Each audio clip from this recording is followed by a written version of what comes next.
Hello, my friends. Jerry Rosa here. Monday morning in the man cave. Man, it got cold overnight. It was down to 30 degrees. That's 2 degrees below the freezing point of water. So it's pretty chilly. And this old house doesn't retain the heat very well. It retains the cold real well, but it doesn't retain the heat. Now, why is that, do you think? It'll stay cold for a long time. We generally don't have to turn the air conditioning on in this house till like June. I mean, usually just before I leave to go down to Mountain View, usually, then we turn the air conditioning on because this house just retains the cold. That concrete floor and I guess these thick log walls and stuff. I don't know, but boy, it sure doesn't retain the heat. It's crazy about that. Anyway, I thought like a, what do you call it, a thermos mug or whatever, or one of those coolers. They're supposed to know which way it is. If it's cold, it's supposed to retain the cold. If it's hot, it's supposed to retain the heat. This house just retains the cold. It doesn't retain the heat.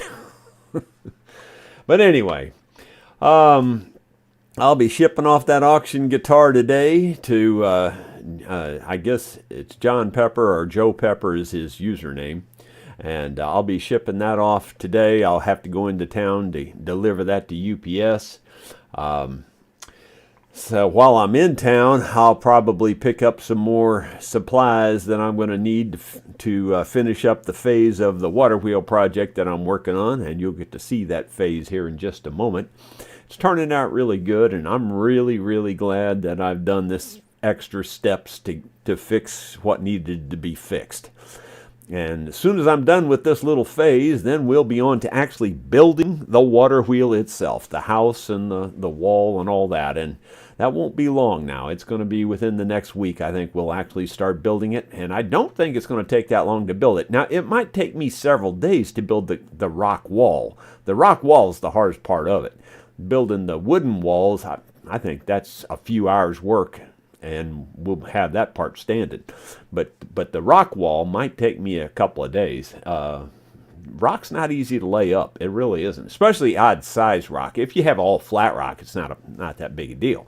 But this stuff's going to be all odd shape rock that I'm using to build the wall.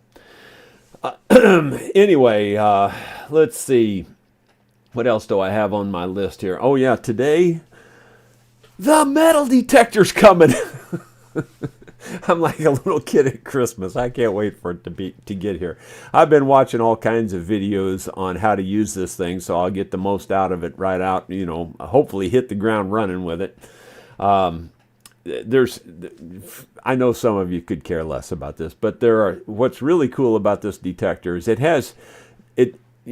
pretty much all have two target IDs. They have a tone and they have a number system. Well, my old one, the numbers only went from, 0, or well, actually below 0, I think 10 below 0 up to about 40, where this one goes from 0 all the way up to 99, which is, gives you a wider range. That helps you identify the targets better.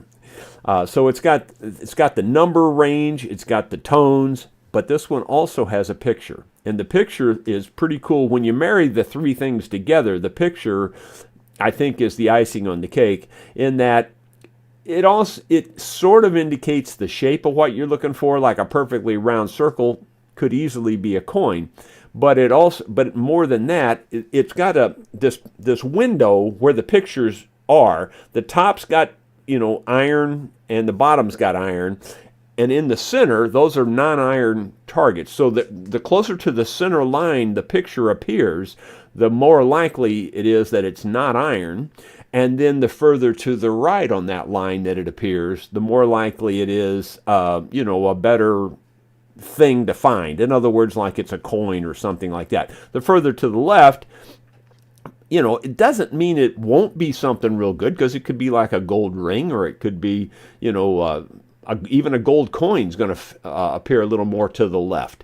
But the closer to the center line, the better the target, for sure. And then you just have to start to understand with the number, with the tone, and where it appears on the line. Then you can put all that together in your head and go, okay, this is something worth digging. And And the tone is really, really, really important. Like for instance, you know, like a high pitched tone is better than a low pitched tone. Like that's a low tone like that. That's going to be iron. A high pitched tone, bing, is going to be something better. But then there's still stuff in there, even with the tone, that you have to listen to. Like it'll go ping, ping. Like you go like this, go ping, ping, ping, ping, ping. Well, that's a good tone. It's solid. It's the same tone, and each time you go across the object, it has the same tone. But if it goes pitting, pitting, pitting, pitting, like that, you hear for like two little tones each time you go across it, more than likely that's not a good thing. More than likely that's going to be something that's fooling the detector, if you will. So there's a gazillion things to know about, you know, using the detectors, and that's pretty much with any detector, but this one has the addition of that picture, which I think is really going to be very helpful, and that wider range of numbers. I'm pretty sure we're going to be pulling stuff out of the ground that's worth looking at. Wishful thinking. I don't have my hopes up too terribly high on that, although they are up a little bit. Did you see Itchy Boots? Oh my gosh. Did you notice, like, you know, it's beautiful where she's riding. I mean, it's nice and all that, but this sand, it's, if you've ever ridden a motorcycle in soft sand, it's pretty hard to keep them upright and all this. And the guy she's riding with, he's supposed to be a better rider than her, and he's falling down left and right. And when she gets done with the ride that day, she goes, "Man, that was really cool day. It was just an enjoyable ride, you know." And she's just going on and on about how great this ride was. I'm thinking, gee whiz, girl, your scale goes on a different level than mine does. I would have hated it. I just all day long, just in this groove of this goofy road in the deep sand. It would have just been an annoyance to me all day long. But she just seemed to love it. And then, like, when she gets to the motel, well, it's not really a motel. It's just a room that she's staying in. I don't know, some like a bungalow type thing. Anyway, she says, "Look at my place where I'm staying. It's really nice. It is pretty darn nice for considering all the conditions she's been going through. It's pretty nice." And then she shows a picture of the shower or whatever, and it's got like, I guess they don't have running water because it looks like they've got 2 buckets in there. So it looks like it's going to be a bucket shower. Now, I don't know if that was on this last video or that was the previous one. But anyway, one of those recently she said that. She goes, "Well, but that's okay." She goes, it's like anything's okay with her. It really just, anything's fine. Not so much with me. I did find a couple of mushrooms over the weekend. Here's a short clip on that. Take a look. Well, things are not going well on the mushroom hunting end of the world, but I did just happen to find a tiny one here. Do you see it? Pretty much right in the center there. So I'm scouring the area here, looking for others, but I don't see any. I'll take a few minutes to look around here. Otherwise, that one's all I get. Well, here's number 3 for the day, and it's also very tiny, but I'll take tiny over nothing. Do you see it yet? Right there in the middle. I'll keep looking. Well, I'm back to one of my best spots. I have found lots of mushrooms in this area over the years. But right now, or this spring, I've only found a couple in this general area, but I just found another one. Do you see it? It's probably pretty hard to see. There it is, right there. Again, the light's bad. There it is. That's better on the lighting.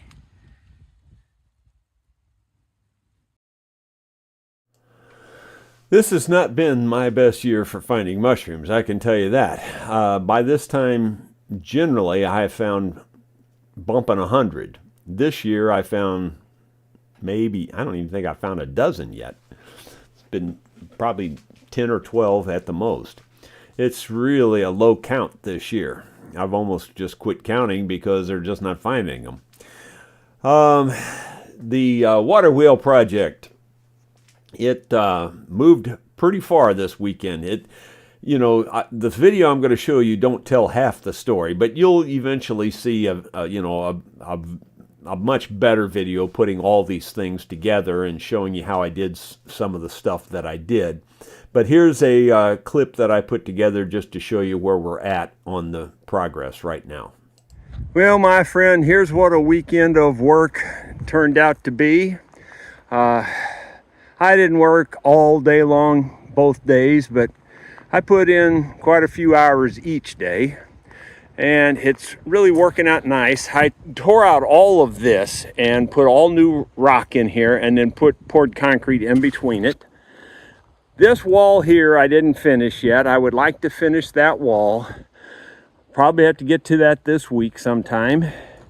And I want to build a surround around this, so I want to build rock up around this to cover up that little jagged piece of pipe, for one thing. That jagged piece of pipe doesn't hurt anything. In fact, I think it's probably a good idea because there's water that comes from this side, and that might actually stop some debris from coming around and coming in. I don't know, maybe not. But regardless, I can use that for my excuse why I didn't cut that off. And anyway, then I did pour this wall up through here. It's not perfectly straight. There's a little wiggle waggle in it and all that. But you know what? This wall was 100 years old, or it would be in 2032. It'll be 100 years old. So it's only 8 years shy of that. And I say it needs to have a little wiggle waggle to look authentic. And it, you know, and I put mortar through all these rocks and stuff. I think you can see most of that. And I still have to repair this little crack in the wall, but that's like nothing compared to everything else I've done. That'll only take 15 minutes once I decide to open up this mud dam and let the water flow down through here. That's really going to be nice. It's going to catch all the water and let it run all into the pond, and that's going to work out great for the water wheel. The water's still running pretty good. It hasn't rained here in over a week now, so I wish it would rain because the water will slowly get less and less if it doesn't rain. It's actually pretty dry here. I'm not finding very many morel mushrooms at the moment, but it's a beautiful spring day. Absolutely in love with the day. Hope you enjoyed what I just showed you. Yeah, it was really nice weather over the weekend. I spent almost, well, a whole lot of it working on that area there. Yeah, it doesn't show half the work. You know, tearing out what was there, getting rid of all the brush and the growed up roots and it was hard. It was a lot of hard work. But I got it all cleaned out, put all the rock back, poured the concrete around it, and got that wall poured and quite a bit of tuck pointing on top of that. So overall, it's in pretty good shape. Today, I am going to try to get the rest of that rock wall poured. I'm also going to try to finish up the tuck pointing. And then tomorrow, I think I can open it up for the water to flow through there after I, maybe give it a day or so to cure. Anyway, that's working out pretty well. That means that we will be on building the rock wall and the water wheel house maybe, midweek here, and get started on that. And it won't take long then to actually get a functioning water wheel, I don't think, barring any other craziness that I might run into. The live concert is going to be this coming Thursday evening. I'll take your requests today and tomorrow if you want to pass along some requests, and we'll pass those on to the band. I don't know. I know a lot of you follow JR's channel, also my son's channel, Homestead Horsemanship. And you probably saw that he was at a auction over the weekend, the Clydesdale auction thing that he went to. And, he was disappointed he didn't end up with a Clydesdale. But there has been a twist to his video. And I'm not going to give it away, but there has been a twist. And you'll be watching his channel to see what that twist is. I think you'll be surprised. Anyway, that's about it. I think we'll go to the comments and see where we're at. There's old John Pepper right at the top there, and so I guess John's heard that his guitar is going to be shipped today. I wanted to wait till Monday to ship it because you never know. Anything laying around just ain't a good idea. It's better to get it in their hands and let it just flow through the progress and get it to where it needs to go. And laying around over the weekend's not necessarily the best thing with an instrument, in my opinion. There's Walt Willard, David Tharp, and Bill Webb. And let's see here. It looks like David Tharp has a question mark. Says, I'm writing a detective novel. It opens with a dead woman in a bathtub that's filled with Cheerios, cornflakes, and Rice Krispies. I don't want to give it away, but it's about a serial killer. You could feel that one coming, couldn't you? Let's see, that's funny. Bill Rhodes, good morning, everybody. Okay, and there's Bill Rhodes again. What are the glorious day to be alive? Thank you. Yeah, it is a beautiful day. It looks like it's going to be a beautiful day out there today again, even though the temperature just a moment ago said 36 still. It got down to 30 over the night, and the sun looks really bright and shiny out there. So I think it'll be a good day for me to finish up that wall. And like I said, when I go to town to deliver the guitar to UPS, I'll pick up some more concrete so I can pour that wall and get that done today. And then tomorrow, I think we'll be opening that whole thing up for water to flow. And I think that's going to be good. Let's see. Who's next? Do I see any more question marks before we go live? Paul Akers, good morning. Is there a difference between brushing lacquer and spraying lacquer? And is there any difference sanding to be done? Well, the truth is I've used both. I have used brushing lacquer and spraying lacquer, and I'll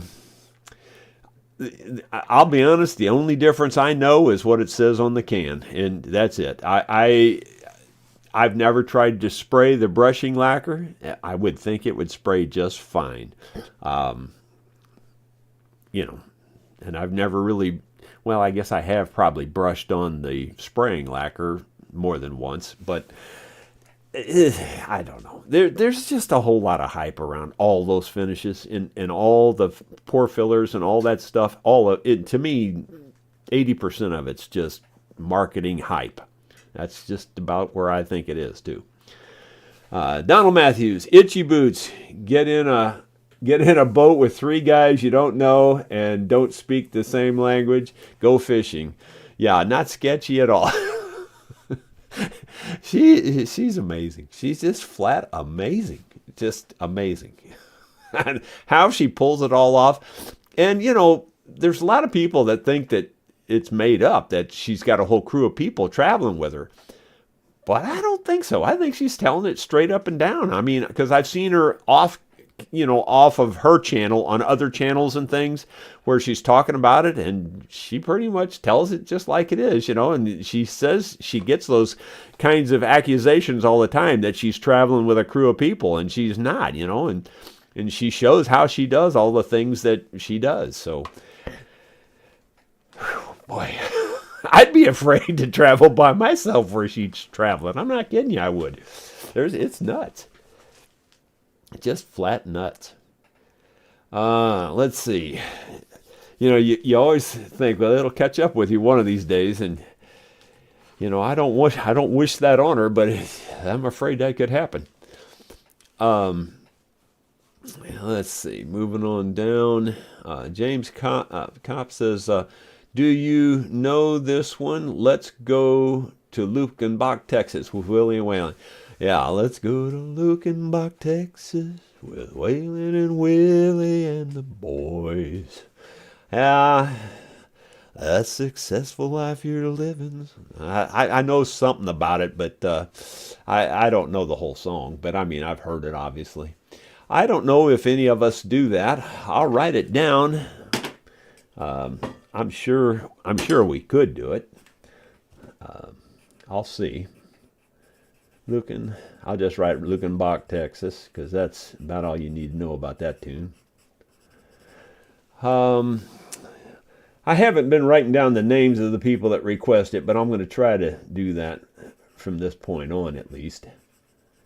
So that's James Cop. Okay, I'll see if we can do that. I'm not making any promises on that one since that's not in our normal repertoire. But you never know. We might. Simon Jardine. Morning, Jerry. Have you ever had a building engineer have a look at your home to see if he can figure out the lack of heat retention issues, slab floor or not thick? Yeah. Well, not really, Simon, but the truth of it is that, you know, it's a monumental fix no matter what you would come up with. I mean, honestly, this house is huge. It's 144 feet from one end to the other, and it's 80 feet deep at the deepest place. It's over 7,000 square feet. It took 96 squares of shingles to roof this house. Go look up what the average size roof is on a house. It's huge.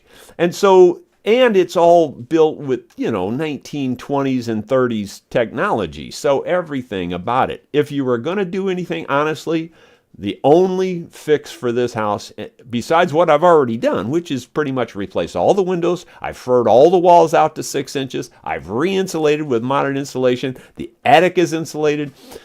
So the only fix is to take a big old D9 bulldozer, come right through here. And that's the only fix. I mean, it really is. I'm not being hard-nosed or stubborn. I'm telling you, if you came here and saw it, you'd go, yeah, you're right. That's the only fix. You would agree if you were here. That's the only fix. And I don't want to do that. So, at least not right now. In hindsight, knowing what I know now, and when I was 46, that would have probably been the smartest thing to do. Just tear it down and start over. But it's such a cool house in a lot of ways, mainly because it's just so stupid big. People come here and they just go, whoa, this is crazy. I mean, it just goes on forever. I don't know. It's just a goofy house. It really is. And just for two people to live, it's really kind of stupid, really. But it's just fun. I like the house myself. I just think it's pretty cool. Bill Mumbo, hey Jerry, is it true you were named after a cartoon mouse? It wouldn't surprise me. Yeah, Tom and Jerry. Ironically, Sue's boyfriend, I don't know, before me, but during me at one time or another, his name was Tom. So Tom and Jerry. I thought that was pretty funny. Anyway. Hugh O'Connor, do you intend to use lime mortar for the water wheel project? It's just the mortar mix that you buy at the store, and I'm sure it's got lime in it. Yes, so yeah, I will. Bill, well, it scrolled on me. It just jumped up. Let me see if I'm messed up here. Yeah, here it is.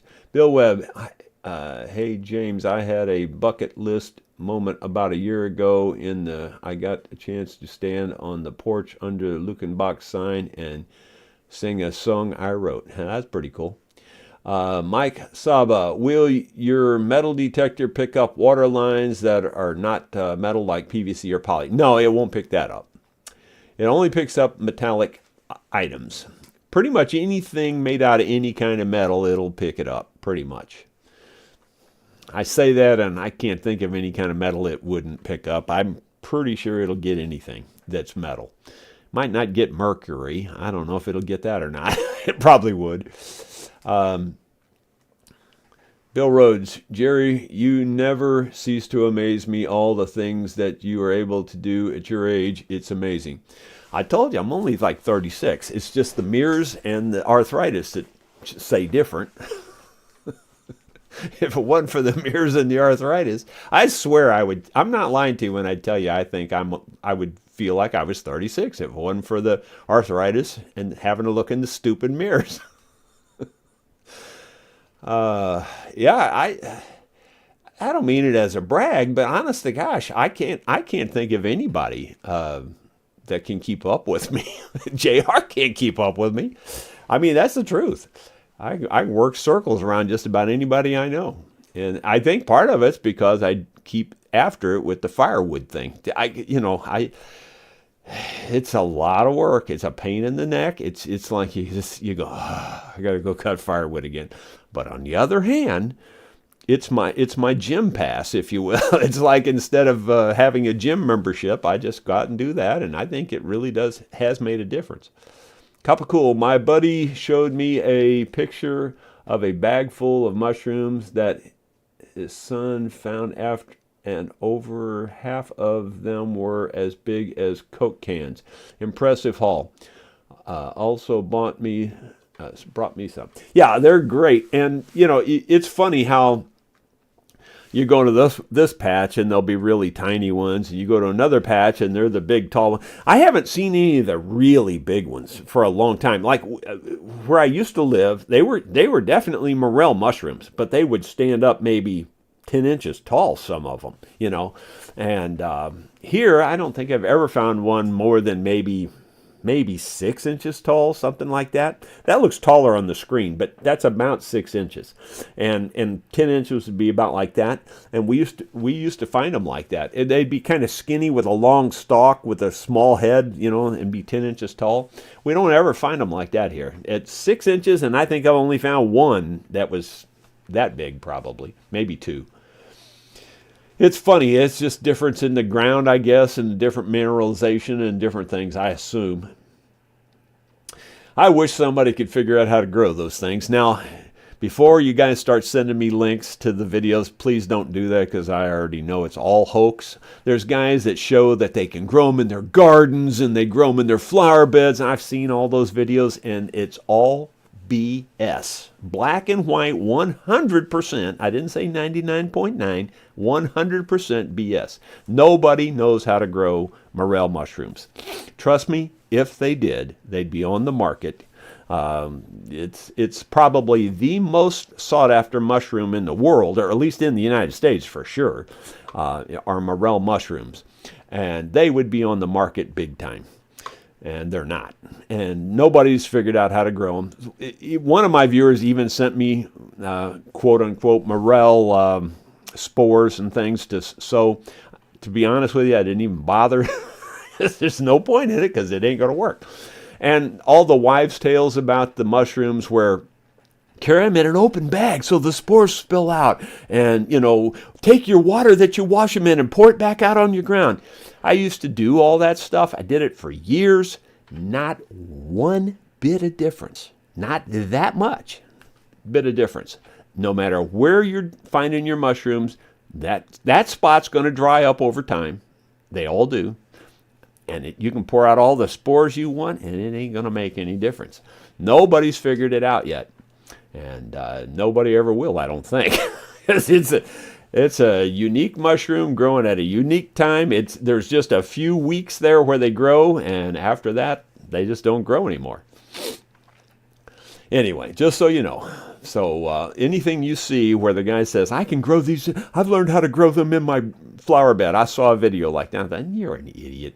There's no way. I mean, I'm not saying they didn't grow in his flower bed. That's not what I'm saying. Because I've had them grow right in my backyard, literally in the lawn. Go out there and find them in the corner of my lawn. Find them, just off the edge of the lawn in the woods. They're not there this year, but they were there 2 years, and I could have made a video that says, oh, look here, I'm growing them in my yard now. I've learned how to do this. I could have made that video too. But it's all pure just luck of the draw where they grow. Just so you know, just so you understand. It's 100% true. Christia Thomason, Clydesdale News. Nice teaser. Yeah, it's you'll find out there was a major twist to that story that if you saw that video already. Not unlike the twist with the Oliver thing. It's not too unlike that, actually. Cup of Cool. Hate to argue with you, but I think the shirt is green. No, you're an idiot. It's blue. Seriously, you can't tell that's blue? That's funny.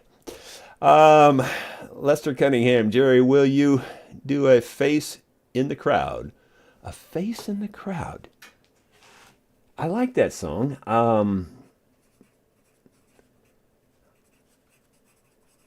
That's a great song. I'm trying to think who does that. I don't know. Maybe Gary does it. I don't know.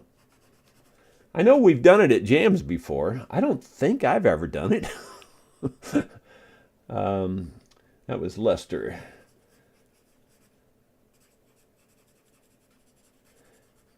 All right. I'll put it on the list there, Lester. If we can get her done, we will. Bill Rhodes, have you ever heard the song Man with the Whiskers? I don't think so. I'll write it down just in case. I don't think I've ever heard that one. A lot of times I don't know titles. So that was Bill Rhodes. I don't know. Let's see. And then David Tharp has 9-Pound Hammer. I actually do that song myself. But it looks like you're looking for the picking part of it. So I'll write that down. Maybe we can get Don to pick on it.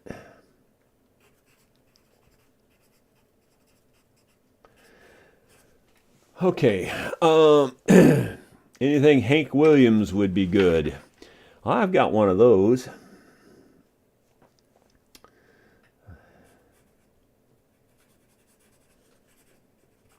A lot of writing here. That was Bill Mumbo. And Steve Mann. Hope everyone has a beautiful spring day or fall, south side of the earth. Your woods look much better than up here in KC. We're overgrown with Siberian honeysuckle. Hard to get to the shrooms. Yeah, that honeysuckle stuff. Boy, it's hard to get rid of it. That and what's the name of that big plant that grows along the highways and stuff that's just taken over? There's some of that has gotten on old Route 66 out toward St. Robert. Whew, man, that stuff's nasty. I forget what you call that now. I know the name of it. I just can't think of it. Bubba Fletcher, do you offer consultation services for us fledgling luthiers could be faced with a difficult repair? Yes, I do. If anybody wants to do a, what's the name of that goofy software? A Zoom call. That's the one I use. I mean, we could use another one if that's the one you're familiar with. I'm not. The only one I'm familiar with is Zoom. And we could do a Zoom call face to face, and you can show me your project, and I can walk you through what I would do just based on what I can see over the video, you know. And so if you're interested in doing that, now what I typically charge on that is, you know, $50 for up to a 40-minute call, because Zoom's free for up to 40 minutes. And so I charge $50 for up to a 40-minute call. And if it's not 40 minutes, I'm going to charge you less. I'm not going to charge you the full $50. So, I mean, I'm not trying to rip anybody off, but it does take out of my day, and it does, you know, make me have to schedule an appointment and, you know, and stop doing what I'm doing. So to me, that's about what it's worth. If it's worth that to you, then I'm happy to do it. Let's see.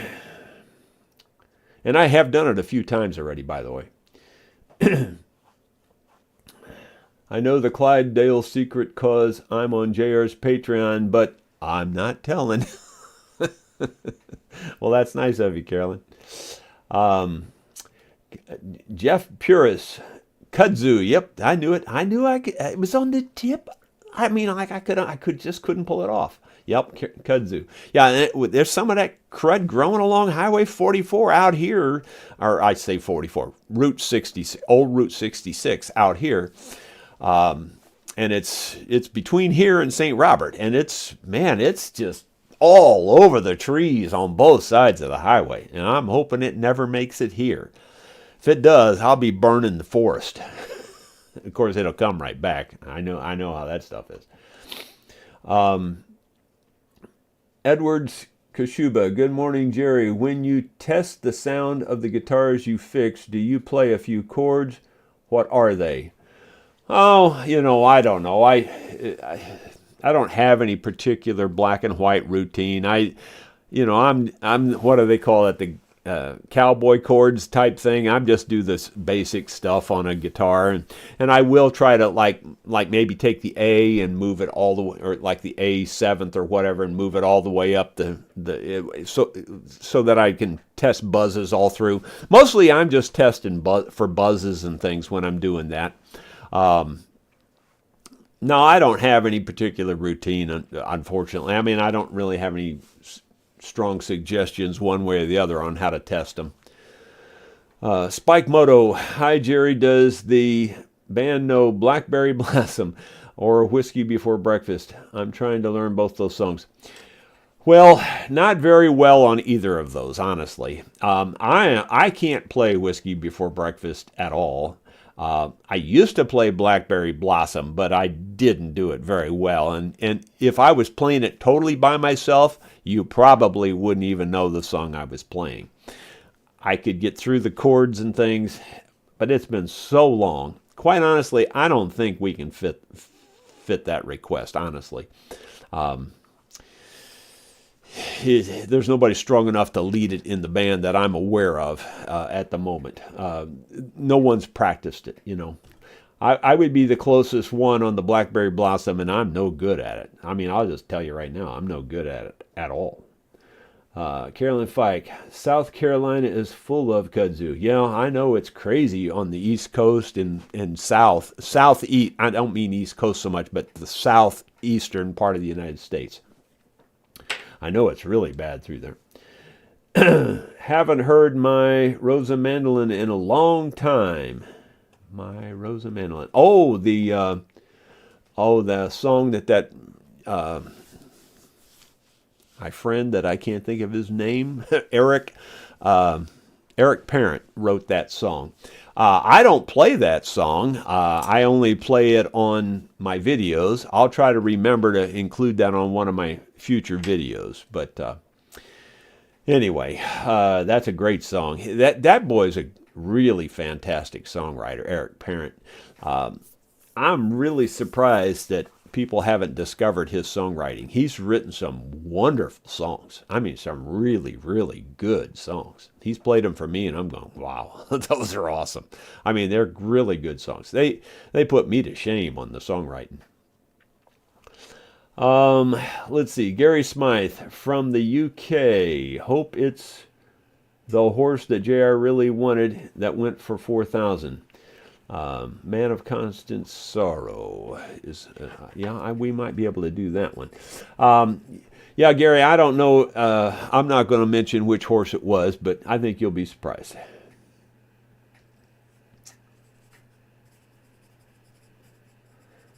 Man of Constant Sorrow. I'll write that down. I think I can pull that one off. And that's from Ben Boyd. And let's see here. They're popping up pretty fast now. Let's see. Ronald Todd. What happened to the mandolin and guitar on the door behind you? I just have them sitting right here next to me here. They'll probably go back up on that wall here shortly. DE, I am looking forward to seeing how much the increase in your water flow due to the repairs that you've made. Yeah, I think it's going to do real well. I mean, there's times when that gets down to a pretty small trickle, but I have never, at least not in the, it was 25 years last August that we've owned the farm, and in those 25 years, I've never seen it not run. So it's always run. But man, there's been some pretty dry years where it's gotten down to just a tiny trickle about the size of your finger, but it's still running, And even that will turn the wheel. It'll just turn it really slow.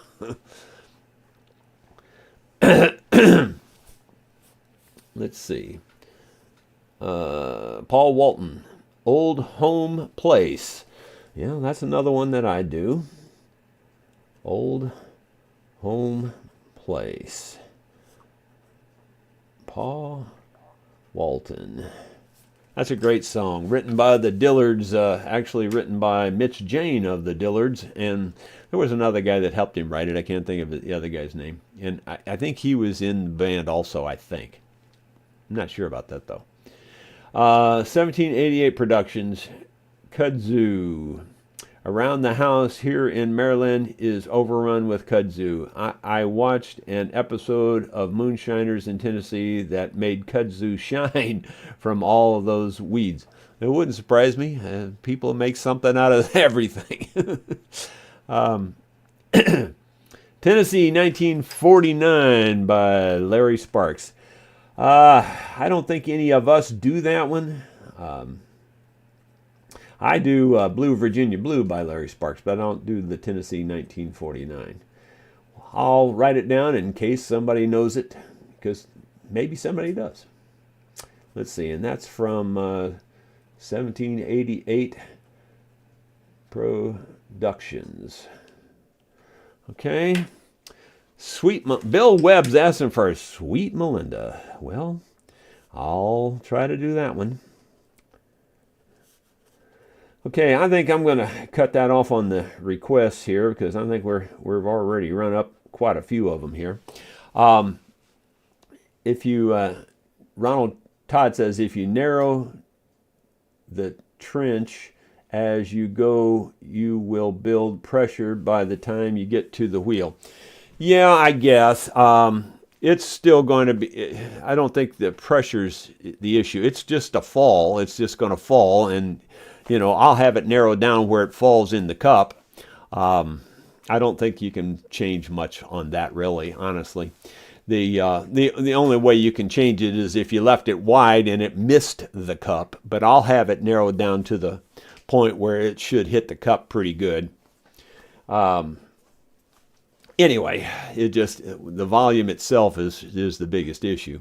But I think we'll have plenty of volume to keep it going, 99% of the time. I think it's going to be flying through there, turning pretty good. It's a heavy wheel, though. It's not a light wheel at all. It's heavy. That steel itself is heavy, and then adding all that around it, it's pretty heavy. In fact, I think I can pick it up still, but just barely. It's going to be pretty heavy. So it'd be kind of like a flywheel. Once you get it turning, it'll go pretty good, too. But I do have it on ball bearings, so that's about as good as you can do. When you got it on ball bearings, you can't do much better than that. Let's see. Carolyn Fike, little known fact. Bees love the kudzu blossoms that no one ever sees. They're hidden. Also, goats love the leaves. Yeah, well, goats, I would imagine, would just love them. Yeah, I guarantee you, if that stuff gets here, I don't know, but I'm going to be fighting a major war. I don't want that stuff here on, changing the whole ecosystem is what it does. It just messes up everything. I really don't want that stuff here. But I would say it's, as the crow flies, it's 10 miles, something like that. Yeah, it's just not good. But anyway, Bill Webb says, have you tested the water wheel with a water hose or something? No, I've still just got it mounted in the shop. But it doesn't take much for it to turn. I don't know. It probably takes 8 ounces to get it to start turning. So those buckets will hold way more than 8 ounces. I would say about 8 ounces will turn it. Something like that. And once it gets going, I think it'll just, I'm talking about that from a dead stop, it takes about 8 ounces to get it going. Once it gets going, I don't think it takes near that much. Anyway, that's going to be it for today, guys. I guess I better get to town, get me some more concrete, get that guitar delivered, and get back here and try to finish up that wall. Thank you all for being here. Thanks for the requests. I will pass them on to the band, and hopefully we can do most of them. And we will see you tomorrow with something else.